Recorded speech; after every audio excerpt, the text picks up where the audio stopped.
የአፍሪካ መዲና በሆነችው አዲስ አበባ እድገቷና ውበቷ ልዩ ከሆነ ሰነባብቷል። ታዲያ እርሶስ አሻራውን እዚች ውብ ከተማ ላይ ማሳረፍ ይፈልጋሉ? እንግዲያውስ የዲፕሎማት መንደር በሆነችው እንግሊዝ ኤምባሲ አጠገብ የከተማውን ስታንዳርድ በጠበቀ ሁኔታ አፓርትመንቶችን በካሬ 84,000 ብር እየሸጥን እንገኛለን። እንዲሁም ከ10% ቅድመ ክፍያ ጀምሮ ልዩ የ30% ቅናሽም አዘጋጅተናል። በተጨማሪም በባንክ መግዛት ለምትፈልጉ ደንበኞቻችን 50% የባንክ አማራጭ አቅርበንልዎታል። ታዲያ ምን ይጠብቃሉ? አሁኑኑ ከታች ባለው ስልክ ይደውለው።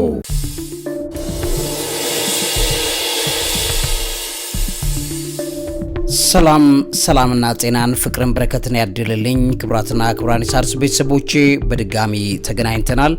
ወደ ሣድስ ቤተሰቦቼ ፕሬዚዳንት ትራምፕን በተመለከተ ኖኪንግ ወይም ንጉስ አንፈልግም የሚል አመጽ በከፍተኛ ሁኔታ በአሜሪካ ውስጥ ትልቁን ቦታ ይዞ እየተቀጣጠለ እየነደደ ይገኛል። አሜሪካ ውስጥ ሰውየው ከዚህ ቀደምም በዚህ ዙሪያ ላይ የተነሳበት ጩኸት አለ። አሁን ለምንድን ነው የተነሳው የሚለውንም በዚህ ፕሮግራም ላይ አሳያችኋለሁ። ኢራቅ ወደ ጦርነቱ ወደ ኢራን ጦርነቱ ልትገባ ትችላለች የሚል ከፍተኛ ስጋት እየተሰማ ይገኛል። ስለዚህ ለሶስተኛው የዓለም ጦርነት አንድ ፊሽካ ብቻ የቀረው እየተባለ እየተነገረ ይገኛል። ምክንያቱም የሁቲዎቹ ማለት የየመኖቹ ሁቲዎች በጦርነቱ ላይ ገብተውበታል። ስለዚህ አሁን አንድ ሀገር ኢራን ወይም ደግሞ ከገልፍ ሀገራት መካከል ሳዑዲ አረቢያ ወይም ዩናይትድ አረብ ኤሚሬትስ አንዳቸው ሚሳኤል ቢለቁና ቢገቡበት ይሄ ጦርነት ወደ ዓለም ጦርነት ሊቀየር የሚችልበትን በር እየከፈተ ነው ያለው። ይሄም በተመለከተ በዚህ ፕሮግራም ላይ በደንብ አሳያችኋለሁ። ውድ ቤተሰቦቼ የኬንያ የእስራኤል ኤምባሲ ለኢትዮጵያ ማስጠንቀቂያ ሰጥቷል ማለት ነው። ይሄም ማስጠንቀቂያ ከኢራን የሚወነጨፍ ሚሳኤል ኢትዮጵያን ሊመታት የሚችል እቅድ መኖር አለመኖሩን በተመለከተ በዚህ ማስጠንቀቂያ ላይ እንመለከታለን። And if you think we're unhappy, well, there are millions of Americans protesting across the United States as we speak against Donald Trump's policies. Not just the war against Iran, but certainly that has been part of a stimulus. This is live shots of Philadelphia from a helicopter. Iran's ambassador to Kenya, Ali Gholampour, has assured Kenyans that they remain safe amid rising tensions in the Middle East, stating that Iran's missiles cannot reach Kenyan territory. His remarks come as Tehran accuses the United States and said Iran has deliberately capped the range of its missiles at 2,000 kilometers, emphasizing that this limitation is intentional and reflects what he characterized as Iran's peaceful and defensive stance.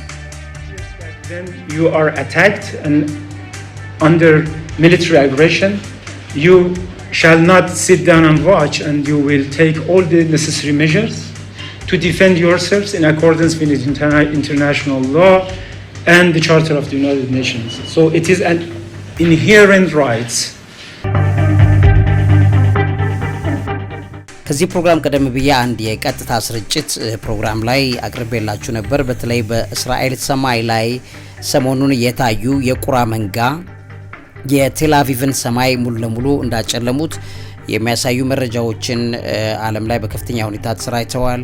ይሄ ጉዳይ ደግሞ ምንን ይመለከታል በሚል በፕሮግራሜ ላይ አቅርቤላችሁ ነበር። ነገር ግን የድምጽ ጥራት ላይ በጣም ከፍተኛ ወቀሳ ስለነበረ ፕሮግራሙን በትክክል አልሰማችሁ ቤተሰቦቼ ባጭሩ በዚህ ፕሮግራም መጨረሻ ላይ የትላንትና ማታ የነበረውን የላይቭን ስርጭት በተመለከተ ባጭሩ አሳያችኋለሁ። ስለዚህ ጠብቁ። ምንድነው ቁራ በሰማይ ላይ ሲታይ ምን አንድምታ አለው? በመጽሐፍ ቅዱስ ውስጥ ምንድነው የተቀመጠው? ቁራ በሰማይ መንጋ ሆኖ በሚታይበት ሰዓት የዘመኑ ፍጻሜ መልእክት ነው። እንደምታውቁት በኖህ የጥፋት ውሃ ዘመን ላይ ቁራ ተልኮ በዛው የቀረ ነው። ስለዚህ አሁን ባለው በጦርነቱ ኢራንና በእስራኤል በአሜሪካ መካከል ባለው በዚህ ጦርነት ላይ ይሄ ቁራ መንጋ በቴልአቪቭ ላይ በታየበት በዚህ ሰዓት ላይ ይሄው ስክሪን ላይ እንደምትመለከቱት እነዚህ መረጃዎች አሉ። በቴልአቪቭ ላይ በጣም ሰሞኑን ከ3 ቀን በፊት ነው የታየው። ይሄ ክስተት የተከሰተው በቴልአቪቭ ሰማይ ላይ ነው። በሺዎች የሚቆጠሩ ቁራዎች ታይተው ሰማዩን ማጨለማቸው ነው በማህበራዊ ሚዲያ ላይ ከፍተኛ ንግግር የፈጠረው። ኦልሞስት ሰማዩ የጨለመና የጠቆረ ነበረ ማለት ነው እነዚህ በሚታዩበት ሰዓት። ይሄ ክስተት እንግዲህ እንደ ተፈጥሯዊ ስደት ተመልክቶ በተለያዩ አመለካከቶች ዙሪያ ተነግሯል በሳይንስ። ነገር ግን መንፈሳዊ አንድምታቸው ግን ከፍተኛ ነው። ይሄ ላይ እነሱ ሳይንስ የሚለው የተፈጥሮ ስደት ክስተት ብሎ ነው የሚያሳየው ሲዝናል ማይግሬሽን። ነገር ግን መንፈሳዊ አንድምታዎቹ እነሱ አይደሉም። ከሰማያዊ ተምሳሌት ላይ ሳይንስ የሚያተኩርበትን መንገድ ይታያል። መንፈሳዊ ዓለም ላይ የባድ ኦሜን ወይም የመጥፎ ጊዜ ምልክት እንደሆነ በትክክል ይታወቃል። ይሄ ለመዘመኑ ፍጻሜ ጌታችን የሚነግረን ምልክት አለ። ቁራ እንደገና መንፈሳዊ አንድምታ ያለው ፍጥረት ነው። ቁራ እንደምታውቁት የረከሰና በከፍተኛ ሁኔታ ኤቪል ከሚባሉ ፍጥረታት መካከል ይገኛል። ይሄን መሰረት በማድረግ ምንድነው የሚነግረን ቁራን የተመለከተው ነገር የሚለው በመጨረሻ ላይ ያሰማችኋለሁ። እሱ ብቻ አይደለም፣ በህልም አንድ ሰው ቁራን የሚመለከት ከሆነ ምንድነው የሚያሳየው፣ በህልም አንድ ሰው ቁራን ሲያይ ምንድነው ያየው የሚለው ነገር በዚህ ፕሮግራሜ ላይ በደንብ አድርጌ እነግራችኋለሁ ውድ ሣድስ ቤተሰቦቼ። ስለዚህ ይሄንን ፕሮግራም መጨረሻ ላይ ትከታተላላችሁ። መምህርና ጋዜጠኛ ዐቢይ ይልማ ነኝ። እውቀት ታላቁ እግዚአብሔርን ታከብራለች።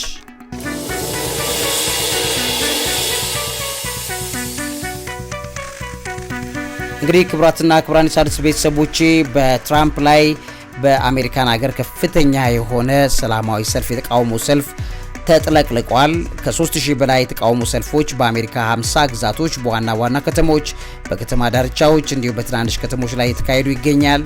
አዘጋጆቻቸው ዘገባቸው ሲናገር ይሄ ተከታታይ ተቃውሞ ነው በአሜሪካ ታሪክ ትልቁ ተቃውሞ ሊሆን እንደሚችል ነው እየተጠቀሰ ያለው። በሚሊዮኖች የሚቆጠሩ ሰዎች በየመንገዱ እየወጡ እየጮሁ ይገኛሉ። ትናንትም ዛሬም ይሄ እየተነገረ ነው ያለው። ሰልፈኞቹ የፕሬዝዳንት ዶናልድ ትራምፕን አስተዳደር አምባገነናዊ ባህሪ ያለው የስልጣን አላግባብ መጠቀምን እንደገና በኢሚግሬሽን ላይ የሚወሰዱ እርምጃዎችን በመቃወም ኖ ኪንግ አሜሪካ ንጉስ አትፈልግም የሚለውን መልእክት ያንጸባረቁበት ሰላማዊ ሰልፍ አጥለቅልቆታል። 50 ግዛቶች 3000 በላይ እኮ ነው። 3000 በላይ የተለያየ ቦታዎች 1 2 3 ምናምን 3000 በላይ የሆነ ተቃውሞ ሰልፎች ማለት ነው። እንግዲህ በኢራኑ መንግስት ላይ የነበረው የተቃውሞ ሰልፍ ብዛት አይነት በአሜሪካ በትራምፕ ላይ ነው እየተነሳ ያለው። የዘራውን ነው ሰውዬ እያጨደ ያለው።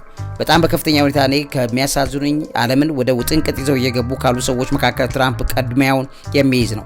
የአጋንንቱን ዓለም አጀንዳ ነው እያስፈጸመ ያለው። የጥልቁን መንፈስ አጀንዳ ነው እያስፈጸመ ያለው። ጸረ ክርስቶሱ የሚሰራውን ስራ ነው እየሰራ ያለው። ለሰላም መጥቻለሁ ብሎ የዓለምን ሰላም የሚነጥቅ ሰው ነው።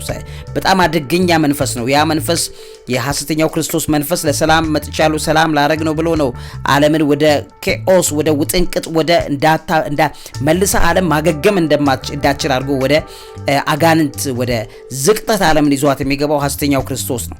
ይሄ ደግሞ የሐሰተኛው ክርስቶስ ተግባር አስፈጻሚ እንደሆነ በትክክል ትረዳላችሁ ማለት ነው። ይሄንን ነው አሜሪካውያን እየተቃወሙ ያሉት።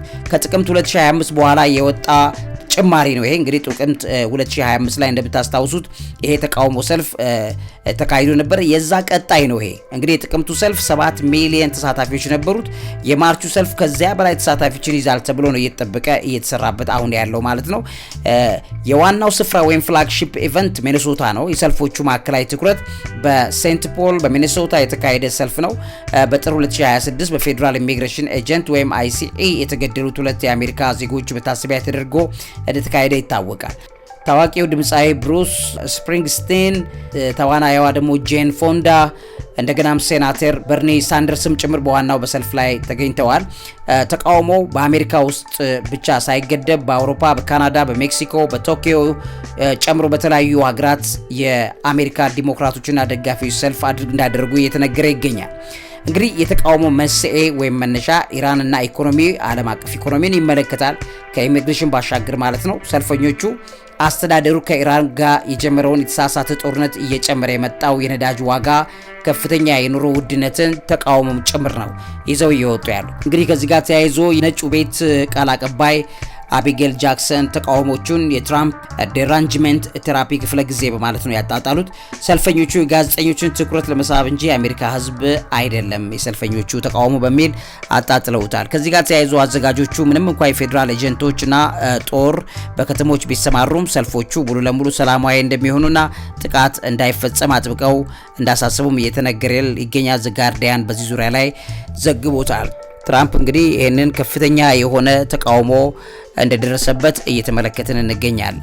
ወደ ሌላው መረጃ ልውሰዳችሁ። ኢራቅ ወደ ኢራን ጦርነት ተስባ ልትገባ ትችላለች የሚል ማስጠንቀቂያ ወጥቷል። ያውም የፈረንሳዩ ፕሬዝዳንት ኢማኑኤል ማክሮን ይህም ማስጠንቀቂያ እየተናገሩ ይገኛሉ። ምን ማለት ነው የሚለውን ተመልሼ ላሳያችሁ።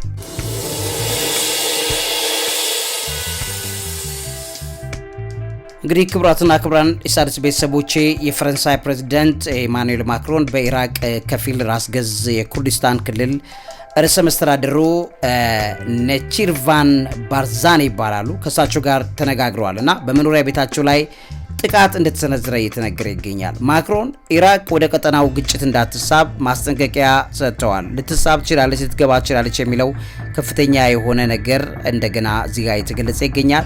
ፕሬዚዳንት ማክሮን ከኩርዲስታን ክልል ርዕሰ መስተዳድር ነቺርቫን ባርዛኒ ጋር በስልክ የተወያዩበት ዋነኛው ሀሳብ የፈረንሳይ ድጋፍና አጋርነትም ለማሳየት ነው ተብሏል። ማክሮን ኢራቅ በክልሉ የተካሄደ ባለው ውጥረትና ግጭት ውስጥ እንዳትገባ ያሳስበኛል የሚለውን ሀሳባቸውን ገልጸዋል። ፈረንሳይ የኢራቅንና የኩርዲስታን ክልልን ደህንነትና መረጋጋት ለማስጠበቅ ቁርጠኛ ናት የሚለውንም ጭምር እዛ ላይ ተናግረዋል። በኤርቢል ክልል በተፈጸመ ጥቃት በፈረንሳይ የጸረ ሽብር ስልጠናዎች ሰጪዎች ላይ ያነጣጠረ እንደነበረም ተነግሯል። ስለዚህ ፈረንሳይን ጉዳዩ ጎትቶ ሊያስገባት ከቻለ ኢራቅንም እንደዛው ስቦ ሊያስገባ ይችላል እየተባለ ነው። በኤርቢል በተፈጸመ የድሮን ጥቃት አንድ የፈረንሳይ ወታደር ህይወቱ ማለፉን ተከትሎ ይህንን የሚያሳዝን ተግባር ነው በሚል ማክሮን ጉዳዩንም ጭምር አረጋግጦታል። ማክሮን በኢራቅ ያሉ የፈረንሳይ ወታደሮች ላይ የተሰነዘረውን ጥቃት ተቀባይነት የሌለው በማለት ነው ያወገዙት። ፈረንሳይ እንግዲህ ዜጎቿንና ጥቅሟን በጥብቅ እንደምትከላከል ማክሮን አስተዋውቀዋል። ውይይቱ የኢራቅን የጸጥታ ሁኔታና ቀጠናዊ ጦርነት ሊያስከትል የሚችል አደጋ ታሳቢ ሊደረግበት የሚገባ ነው በሚልም ትኩረት ሰጥተውበታል። ማክሮን ኢራቅ ከግጭቱ እንድትርቅ ጥረት እናደርጋለን በሚል ገልጸውታልና ከኢራቅ ጠቅላይ ሚኒስትር ጋር መነጋገራቸውን የአልአረቢያ እንግሊሽ የዘገበውን ዘገባ ማየት ይቻላል። ከዚህ ጋር ተያይዞ እንግዲህ ኢራቅን ወደ ጦርነት ስቦ ሊያስገባ የሚችል ነገር አለ ወይ የሚለውን በተመለከተ መልሱ አዎ የሚል እንደሆነ እየሰማን እንገኛለን። እንግዲህ ወደ ቤተሰቦቼ ኢራን በአሜሪካና እስራኤል ላይ በተከፈተው ጦርነት ውስጥ የኢራቅ ተሳትፎን በተመለከተ እስካሁን ያሉት ነገሮች አሉ። አንደኛ እስላማዊ ተቃውሞ ነው፣ ኢስላሚክ ሬዚስታንስ ኢን ኢራቅ። ይሄ ተሳትፎ አለ። የኢራን ደጋፊ የሆኑ የኢራቅ የታጠቁ ሚሊሻዎች ጥምረት በጦርነቱ መጀመሪያ ለምሳሌ ከፌብሩዋሪ 28 2026 ጀምሮ በንቃት መሳተፍ ጀምረዋል። ስለዚህ ኢራቅን ስቦት ያስገባ ያለበት ነገር አንዱ ትልቁ በር ይሄ ነው። ይሄም ተሳትፎ እንግዲህ የመጣው አሜሪካና እስራኤል በኢራን ላይ ከፍተኛ የቦምብ ድብደባ ካደረሱ በኋላ ኢራን ከምዕራባውያን ጋር የምታደርገውን የህልውና ጦርነት ለመደገፍ ነው። የአሜሪካ ኢላማዎች ላይም ጥቃት አድርሰዋል። ኢራቃውያኑ የኢራቅ ሚሊሻዎች በባግዳድና በኤርቢል አውሮፕላን ማረፊያዎች የሚገኙ የአሜሪካ ወታደራዊ ካምፖችንና ዲፕሎማሲያዊ ተቋማትን በድሮንና በሚሳኤል እያጠቁ ነው ያሉት።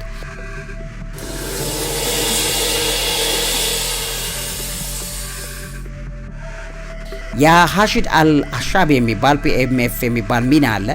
ይሄ የህዝብ ተንቀሳቃሽ ኃይሎች ወይም ፒኤምኤፍ የሚባለው የኢራቅ መደበኛ ጦር አካል ነው። በውስጣቸው ያሉ የኢራን ደጋፊ ቡድኖች አሉ። ስለዚህ በአሜሪካ ጣቢያዎች ላይ የሚሰነዝሩት ጥቃት እየጨመረ መምጣቱ እየተነገረ ነው የሚገኘው። ሌላኛው የኢራቅ መንግስት አቋም ነው። የኢራቅ መንግስት በአሜሪካና በኢራን መካከል በተፈጠረው ግጭት ውስጥ ላለመግባት እየሞከረ ቢሆንም የሚሊሻዎቹ ተጽዕኖን መቆጣጠር ግን እንደተሳነው እየተነገረ ይገኛል። የአሜሪካ ጦር በኢራቅ ውስጥ የሚገኙ የኢራን ደጋፊ ታጣቂዎችን ካምፖች ላይ በጆርፍ አልሳኪር የሚባልና በኢራቅ ሶሪያ ድንበር አካባቢ የአየር ድብደባዎችንም እያካሄደ ነው የአሜሪካ ጦር። ይህም ኢራቅን ከፍተኛ ሁኔታ ላይ ያሳስቧታል። የኢራቅ ፕሪሚየር ሞሐመድ ሺአ አልሱዳኒ የውጭ ሀገር ወታደሮች በተለይም አሜሪካ ከሀገር እንዲወጡ የሚጠይቁትን ጫና ከፍ አድርገው እየተናገሩ ነው እየተባለ ነው። ግጭቱ የኢራቅን የነዳጅ ማጣሪያና ኤክስፖርት መሰረተ ልማት እያናጋው ነው። ይህም በጣም ለኢራቅ ትልቅ ስጋት የሆነበት ጉዳይ ነው። ይህም የኢራቅን ኢኮኖሚ መረጋጋት አደጋ ላይ ጥሎታል።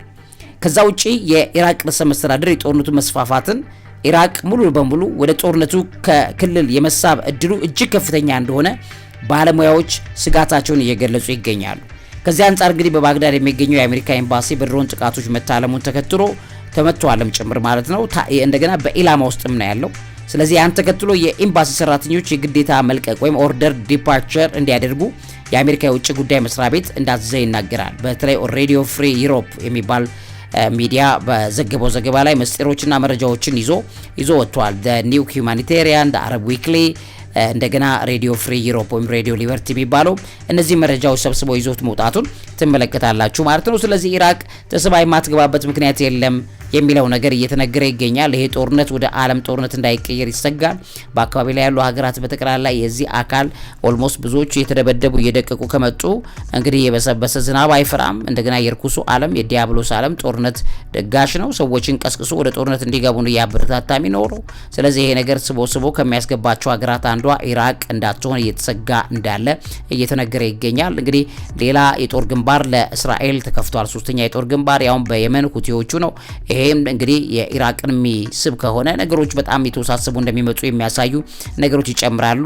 እኛ ግን እንደምንለው በዘመኑ ፍጻሜ ውስጥ የሚታየው ይህን ዜና በተመለከተ እንደ ዜና አይደለም የምናየው፣ እንደ መንፈሳዊ ማስጠንቀቂያ እንደሆነ ልናቀው ይገባል። ልቀጥሉ ውድ ቤተሰቦቼ እንግዲህ ወደ ቀጣዩ ፕሮግራም ደግሞ ልውሰዳችሁ። ኢትዮጵያን ማስጠንቀቂያ ወጥተዋል። ኢትዮጵያን በተመለከተ ከኢራን የሚለቀቅ ሚሳኤል ኢትዮጵያን ሊመታት የሚችልበት ነገርን በተመለከተ የተነገረ ማስጠንቀቂያ ያለ፣ እዛ ላይ ደግሞ መጠነኛ ቆይታ ላድርግላችሁ። መምህርና ጋዜጠኛ ዐቢይ ይልማ ነኝ። እውቀት ታላቁ እግዚአብሔርን ታከብራለች።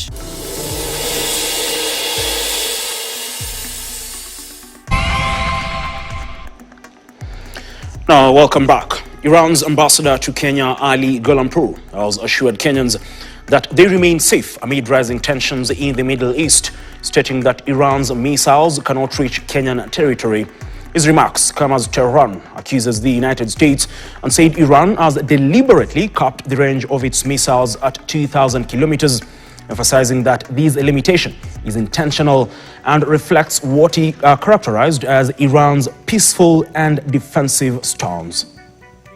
When you are attacked and under military aggression, you shall not sit down and watch, and you will take all the necessary measures to defend yourselves in accordance with international law and the Charter of the United Nations. So it is an inherent right.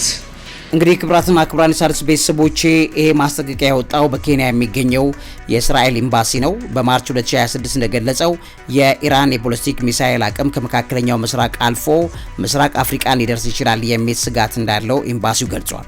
ኢራን ሊመቱ የሚችሉ የረጅም ርቀት ሚሳኤል እንዳሉ ማለትም እነዚህ ተጎጂ ከተሞችን ሊያጠቁ የሚችል የረጅም ሚሳኤል ርቀት ሚሳኤል አሏት ብሎ ነው የጠቀሰው ኤምባሲው። የእስራኤል ኤምባሲ ነው። እነዚህ ሚሳኤሎች እንግዲህ ማንን ሊመቱ ይችላሉ የሚለውን ነገር ሲዘረዝር አንደኛ ሞቃዲሾ፣ ሁለተኛ አዲስ አበባ፣ ሶስተኛ ናይሮቢ፣ ሌላው አጁባን ጨምሮ የምስራቅ አፍሪካ ከተሞችን ሊደርሱ ይችላሉ ሚሳኤሎቹ በሚል እየገለጸ ይገኛል። አዲስ አበባ እንግዲህ ከኢራን ዋና ከተማ ከቴህራን በግምት 3200 ኪሎ ሜትር ርቀት ላይ ነው የምትገኘው። ሞቃዲሾ በቴህራን በግምት 3700 እስከ 3800 ኪሎ ሜትር ርቀት ላይ ነው በመሆኑ ለስጋቱ ቅርብ ናቸው የሚለው ያሳያል። ጁባ ከ4000 ኪሎ ሜትር በታች በሆነ ርቀት ላይ ነው የምትገኘው። ናይሮቢ 4300 እስከ 4400 ኪሎ ሜትር ርቀት ላይ በመሆን የተጠቀሰው ራዲየስ ውጪ የምትገኝ ወይም ጠርዝ ላይ ነው ያለችው በሚል ነው ትንተናው የሚያስቀምጠው።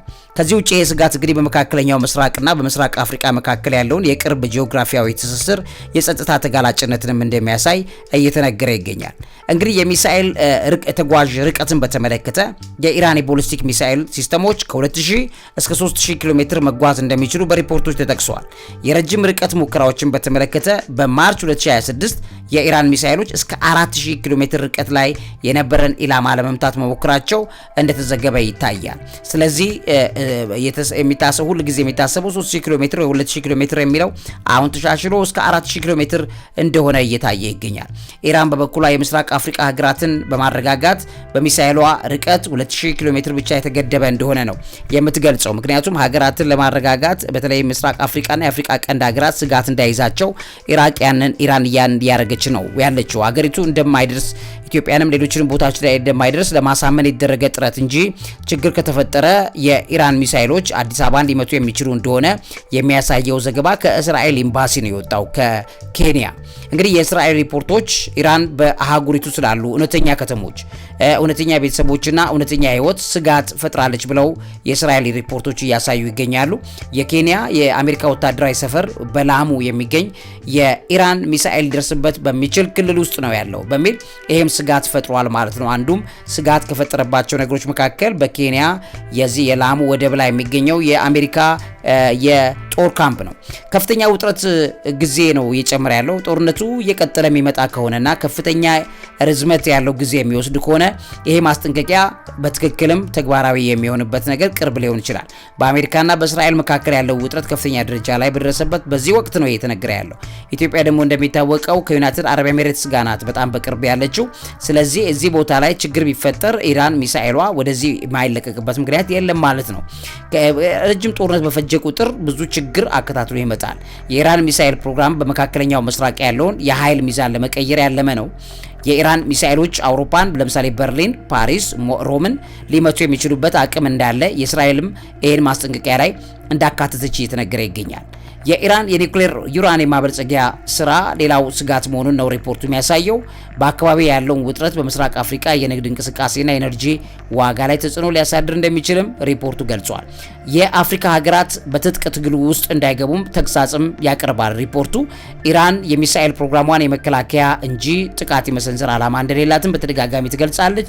ሆኖ ለወደፊቱ ምን እንደሚሆን የሚታወቅ ነገር ስለሌለ ሀገራት ጥንቃቄ ማድረግ እንዳለባቸው ይሄ የእስራኤል ኤምባሲ በኬንያ ውስጥ ያለው ዋርንስ ኢራን ሚሳይል ሬንጅስ ኤክስቴንድስ ብሎ የደረሰባቸውን ሀገራት እንደሚጠቁም በካፒታል fm.co.ኬንያ እንደገና በሬውተርስ ዘገባ ላይም ይሄ ተቀምጧል።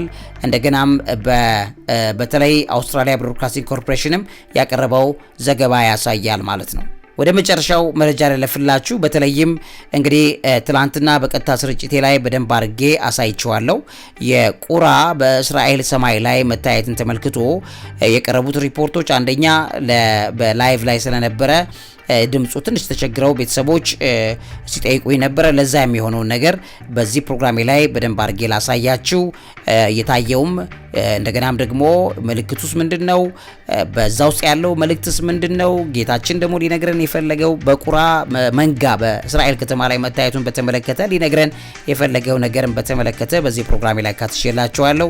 መምህርና ጋዜጠኛ አብይ ይልማ ነኝ። የአፍሪካ መዲና በሆነችው አዲስ አበባ እድገቷና ውበቷ ልዩ ከሆነ ሰነባብቷል። ታዲያ እርሶስ አሻራውን እዚች ውብ ከተማ ላይ ማሳረፍ ይፈልጋሉ?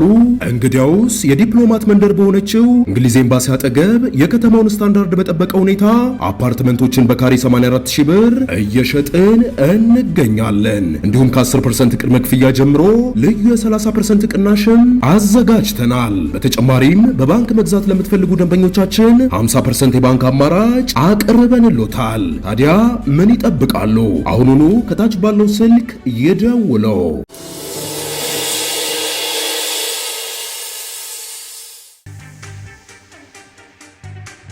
እንግዲህ ክቡራትና ክቡራን የሣድስ ቤተሰቦቼ ይህ ክስተት የተከሰተው በቴል አቪቭ ሰማይ ላይ ነው። በሺዎች የሚቆጠሩ ቁራዎች ታይተው ሰማዩን ማጨለማቸው ነው በማህበራዊ ሚዲያ ላይ ከፍተኛ ንግግር የፈጠረው። ኦልሞስት ሰማዩ የጨለመና የጠቆረ ነበረ ማለት ነው እነዚህ በሚታዩበት ሰዓት።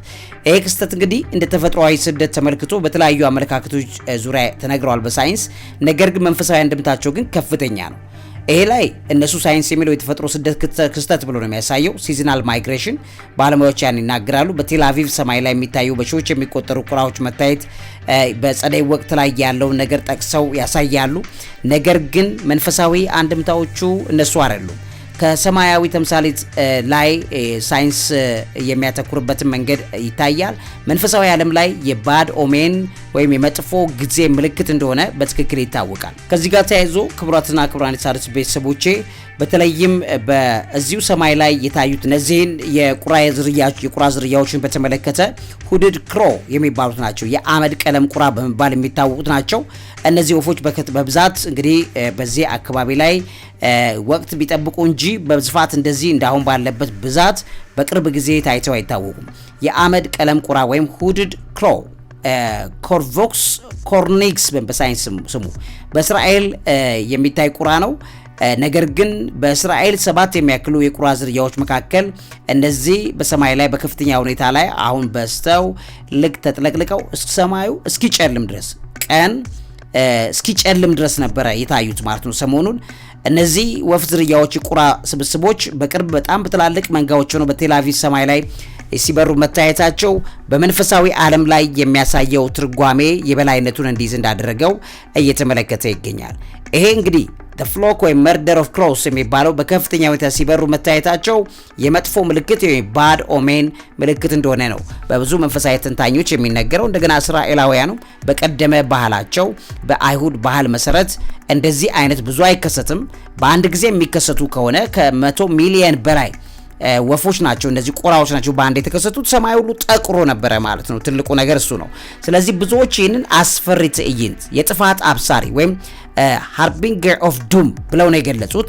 መጥፎ ምልክት ተደርጎም ነው እየታየ ያለው። አሁን በተለይ በእስራኤልና በኢራን መካከል ባለው በዚህ ጦርነት ሰዓት ላይ ይሄ ነገር መከሰቱ እንደ ቀላል የማይታይ እግዚአብሔር ለምድር ሊነግር የፈለገው ነገር መከሰቻ እንደሆነ በትክክል የምንረዳውን ነገር ቅዱስ መጽሐፍ የሚነግረን ነው።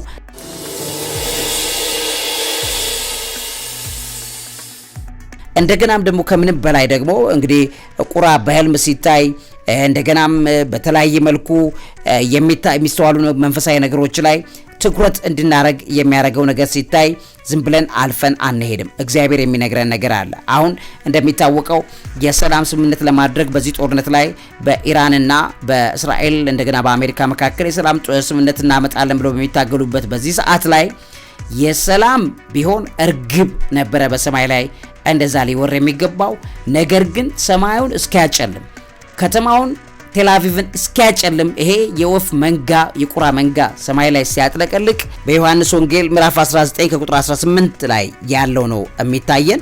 አንድም መልአክ በፀሐይ ውስጥ ቆሞ አየው፣ በሰማይ መካከል ለሚበሩ ወፎች ሁሉ ብሎ ይናገረዋል። ከዛ መጥታችሁ የነገስታትን ስጋና የሻለቃዎቻቸውን ስጋ የሻለቃዎችንም ስጋ የብርቶችንም ስጋ የፈረሶችንም በእነርሱም የተቀመጡትን ስጋ የጌቶችንና የባሪያዎችን የታናናሾችና የታላላቆችንም ሁሉ ስጋ እንድትበሉ ወደ ታላቁ ወደ እግዚአብሔር እራት ተከማቹ ብሎ በታላቅ ድምፅ ጮኸ ብሎ ይናገረዋል። እነዚህ የቁራ ዝርያዎች በነገራችን ላይ ቁራ ከተረገመበት ነገሮች መካከል አንደኛው የሚመገበው ጥንብ ነው። ማለትም እንደዚህ በዮሐንስ ራእይ ምዕራፍ 19 ቁጥር 18 ላይ የተቀመጠው የነገስታቱ የሻለቆቹን ስጋ የብርቶችን ስጋ የፈረሶችንም በእነሱ ላይ የተቀመጡትን የጌቶቻቸውን የባሪያዎቹን የታናሹንም የታላቁንም ሁሉ ስጋ ማለትም ከጦርነት በኋላ እልቂት ይሆናል ማለት ነው። በዮሐንስ ራእይ ምዕራፍ 19 ላይ የተቀመጠው ከዛ እልቂት በኋላ ይሄንን ስጋ ብሉ ነው የሚላቸው። ያ ማለት በዘመኑ ፍጻሜ ላይ ይሄ ቁራ በሰማይ ላይ በዚህ ደረጃ በሚታይበት ሰዓት ላይ መልእክቱ ከባድ እንደሆነ በትክክል ትረዳላችሁ። ያን እንዴት መግለጽ ይቻላል?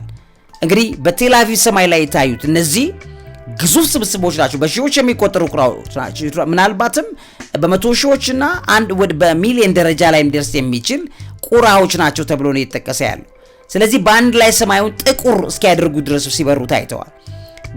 በእስራኤል ቴልአቪቭ ሰማይ ላይ ነው ይሄው ነው።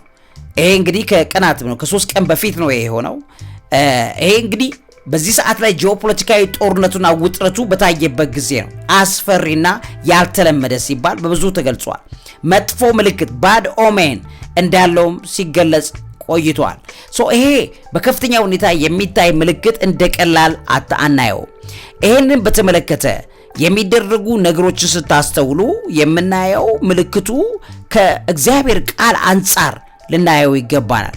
ከእግዚአብሔር ቃል አንጻር ከመጽሐፍ ቅዱስ አንጻር ቁራ በብዙ መልኩ የተገለጸበት ነገር አለ። ምን ማለት ነው የሚለውን እንደገና ከዘመን ፍጻሜ አንጻርም እንዲሁ መመልከት ይኖርብናል።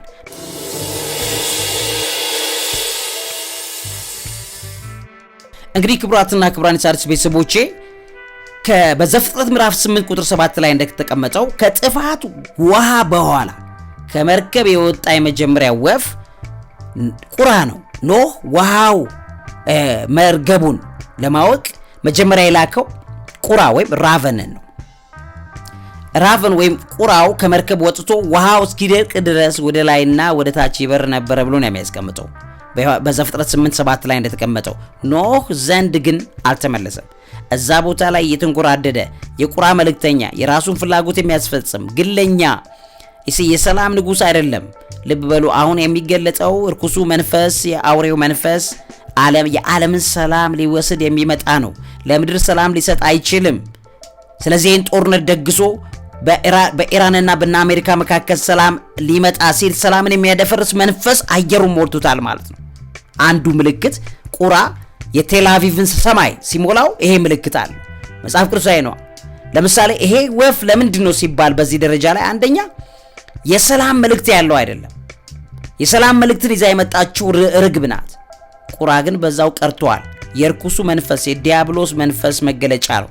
ዲያብሎስ በወጣበት በተሰጠው ክብር በእግዚአብሔር ላይ የእግዚአብሔርን ክብር ተፈታትኖ እኔ ነኝ የፈጠርኳችሁ ብሎ እንደወጣ የቀረ ሰላም በእጁ ላይ ተቀምጦ ሰላምን ወደ ክፋት፣ ወደ ርኩሰት፣ ወደ ክህደት የቀየረ ነው። ቁራም እንደዛ አይነት ባህሪ ስላላት ይሄ በዚህ ምልክት ነው። ስለዚህ የዘመኑ ፍጻሜ ምልክት ናት ማለት በኖህ የጥፋት ውሃ ዘመን ቁራ ምልክት እንደሆነ ሁሉ እኛ ባለንበት በዚህ ጊዜም ደግሞ ቁራ በእስራኤል በዋነኛይቱ ሀገር ላይ ያ ሲታይ ሰማይን እስኪሸፍን ጨለማ እስኪሆን ድረስ ሲታይ ምልክቱ ምንድነው? ባድ ኦሜን ነው። የሰላም ስምምነቱ በፍጹም ይሳካ እንዳልሆነ የሚያሳይ ነው። ጦርነቱን የሚቀጥል የሚደግስ እርኩስ መንፈስ አየር ላይ እንደተበተነ የሚያሳይ ነው። ከዚህ ጋር ነው ለዚህ ነው እርኩስ ወፍ ነው ተብሎ የተቀመጠው። በዘሌዋውያን ምዕራፍ 11 ቁጥር 15 ላይ እንደተቀመጠው በኦሪት ዘሌዋውያን ሕግ መሰረት ራቨን ወይም የቁራ ዘር እርኩስ ስለሆነ እንዳይበሉ እንደተከለከሉ ያስቀምጣል። ስለዚህ እርኩስ ነው ማለት ነው። ዘሌዋውያን 11:15 ላይ ተቀምጧል። ይሄ የእግዚአብሔር አቅርቦት ምሳሌም እንደሆነ ይታያል። ቁራ ለምሳሌ እግዚአብሔር ፍጥረት ክፉ ቢሆን እንኳን የሚመግብ አምላክ መሆኑን የሚያሳየው በሉቃስ ወንጌል ምዕራፍ 12:24 ላይ ተቀመጠው እግዚአብሔር ምግብ እንዲያቀርብላቸው ለነዚህ ይጠቅሳል። ያቡታል። እሱ ብቻ አይደለም፣ እግዚአብሔር ክፉ የተባለውን ቁራ እንኳን ተጠቅሞ ይገዙለታል። ለሙሴ ለኖህ አልተገዙም፣ ቁራ አልተገዛም፣ መልእክት አላመጣም። ለእግዚአብሔር ግን ፍጥረት ዓለም ሁሉ ይገዛል። ለምሳሌ ዲያብሎስ በክርስቶስ ኢየሱስ ስምና ስልጣን ሂድ ሲባል ይሄዳል። ለምን? ለስሙ ኃይል ይገዛል። እንደዛ ሁሉ ቁራ እግዚአብሔር ሲልከው እንደታዘዘ ለኖህ ግን እንዳልታዘዘ እናያለን።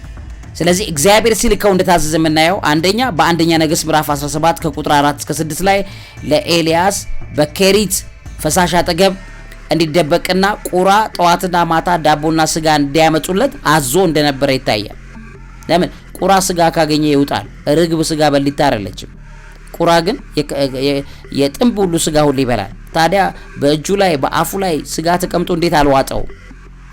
ለምን ሲባል እግዚአብሔር ስላዘዘው። ይሄንን ክብሩን ያሳየበት አንዱ እንስሳ ቁራ ነው በመጽሐፍ ቅዱስ ላይ። ሌላኛው ኢሳይያስ በምድረ በዳ በሚሆንበት ሰዓት ቁራ፣ ሌሎችም እርኩስ ወፎችም በዚያ እንደሚኖሩ ይናገራል በኢሳይያስ 34 ከቁጥር 11 ላይ። ስለዚህ በዛም በሲኦልም አጋንንት ይዘፍናሉ ብሎ እንደተናገረ ሁሉ ቁራ ደግሞ በዛ ቦታ ላይ እንደሚልከሰከሱን ጭምር ይናገራል።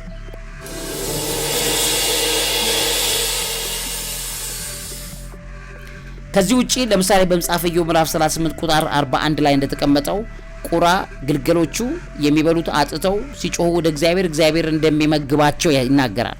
ከዚህ ጋር ተያይዞ እንግዲህ ለወላጆች አለመታዘዝ ለኖህ ቁራ እንዳልታዘዘ ሁሉ የቁራ መንፈስ የገባበት ትውልድ ለአባት ለእናቱ አይታዘዝም። ለዚህም በመጽሐፈ ምሳሌ ምዕራፍ 30 ቁጥር 17 ላይ በወላጆቹ ላይ የሚያላግጥና የማይታዘዝ ልጅ በቁራ እንደተመሰለ ይታያል። በመኃልየ ዘሰሎሞን የሙሽራው ጸጉር እንደ ቁራ ላባ ጥቁር እንደሆነ ይገልጸዋል። መኃልየ ዘሰሎሞን 5:11 ላይ ከዛ እሱ ብቻ አይደለም። ስለዚህ ያኛው ቀለሙ ጥቁር እንደሆነ በትክክልም በየቦታው ላይ ቁራ የሚባለው ነገር የጠቆረ ቆዳ ያለው ወይም ከማኖች ላባ ያለው እንደሆነ ይሄ አሁንም በፊትም እውነት እንደሆነ የሚነግረን ጌታችን ኢየሱስ ክርስቶስ በሉቃስ ወንጌል ምዕራፍ 12 ቁጥር 4 ላይ እንደነገረን ከእናንተ ከቁራ ወፎች ይልቅ እጅግ የምትበልጡ አይደላችሁም ወይ ብሎ ያስቀምጥና ቁራን የመገበ እግዚአብሔር እናንተ እንዴት አይመገበም ብሎ ይናገራል። ቁራ እንኳ ክፉ ሆኖ ሳለ ምግብ ይዘጋጅለታል። እግዚአብሔር እናንተ ልባችሁ እስከተገዛ ለእግዚአብሔር እስከተንበረከካችሁ ድረስ እግዚአብሔር መጋቢ አምላክ ነው። እንኳን ለእናንተ ለክፉ ሰዎችም ይመግባል። ልባቸው ቁራ ለሆነባቸውም ሰዎች እንደሚመግብ ያሳያል። ቁራዎች ከዚህ ውጪ የክፋት ጥበብ አላቸው፣ የክፋት አስተዋይነት አላቸው፣ የክፋት ሰዎችን የመረዳት ችሎታ እንዳላቸው በቅዱስ መጽሐፍ ላይም በሌሎች ቦታዎች ላይም የተቀመጠ ነው። ይሄ ቁራ ከመርከብ ካልተመለሰ ራሱን ወደ አዲስ ምድር የመግባት ህብረት አልነበረው ማለት ነው። ይሄም ያልተቀደሰ ጋብቻን ያልተቀደሰ ህይወትን ከእግዚአብሔር ጋር የሰው ልጅ ሲለያይ የሚመጣው የቁራ ህይወት እንደሆነ ይናገራል። እንደዚህ ሁሉ ይሄ የጨለማው ዓለም አሰራር ነው።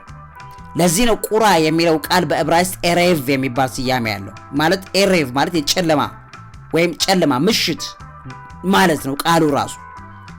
ተግባሩ ቁራ የጨለማ ተግባር እንደሆነ በባህሪያቱ ያሉት ነገሮች ሁሉ ያሳያል።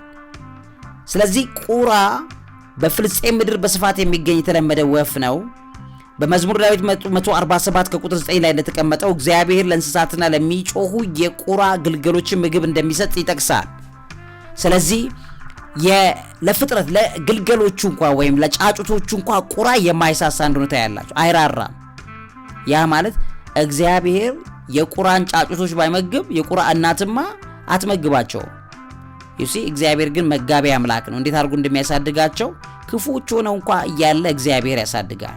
እኛ ክፉዎች ልብ ያለን በመጨረሻው ዘመን ላይ እግዚአብሔርን የምንሳደብ የምንራገም ሆነን ሁሉ ሳይቀር እግዚአብሔር የሚመግበን አምላክ ነው። ስለዚህ ቁራዎችን በታማኝነት ለኤልያስ ምግብ እንዲያመጡ ያደረገ እግዚአብሔር ክፉ የተባለው እንኳን ይታዘዝለታል፣ እሳት ይታዘዝለታል። ጨለማው እንኳን ውጣ ጥፋ ካለው እግዚአብሔር ይታዘዝለታል፣ ብርሃን ይሆናል። እርኩሱ ዓለም ውጣ በክርስቶስ ስም ካልከው ይወጣል፣ ምክንያቱም ይታዘዛል ለስሙ ኃይል። እንዲህ ሁሉ ቁራም ለምድር ላይ ይታዘዝ ይችላል፣ ለእግዚአብሔር ግን የሚታዘዝ እንደሆነ እናያለን ማለት ነው። በመጨረሻው ዘመን ላይ ቁራ በሰማያት ላይ በብዛት በሚታይበት ሰዓት የኖህ የጥፋት ውሃ ዘመን ቁራ ምልክት ሆኖ እንደነበረ ሁሉ አሁንም የዘመኑ ፍጻሜ ምልክት እንደሆነ እግዚአብሔር በፍጥረት ዓለም ምልክት እንደሚያስቀምጥልን የነገረን ነገር እውነት ሆኖ ተመለከት ነው ማለት ነው ውድ ቤተሰቦቼ። ስለዚህ ሁሉ ጊዜ ይህንን ምልክት እግዚአብሔር የሚነግረን የዘመኑ ፍጻሜ ምልክትን ቸል እንዳትሉ እነግራችኋለሁ። ይህም በተመለከተ መረጃ ላካፍላችሁ ብዬ ነው። በከፍተኛ ሁኔታ አየሩን የሞላ ዜና ስለሆነ ይህንን ቫይራል የሆነውን ነገር እናንተ እንድትረዱት በቀጥታ ስርጭት ላይ አቅርቤላችሁ ነበረ። ነገር ግን የዘመኑ ፍጻሜ ለመሆኑ በትክክል ይህንን እንድትረዱት የመረጃ አካፈልኳችሁ።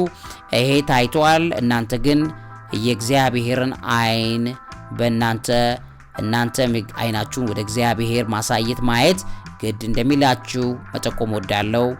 እንግዲህ ጌታችን ኢየሱስ ክርስቶስ ለፍርድ የመጣ ነው።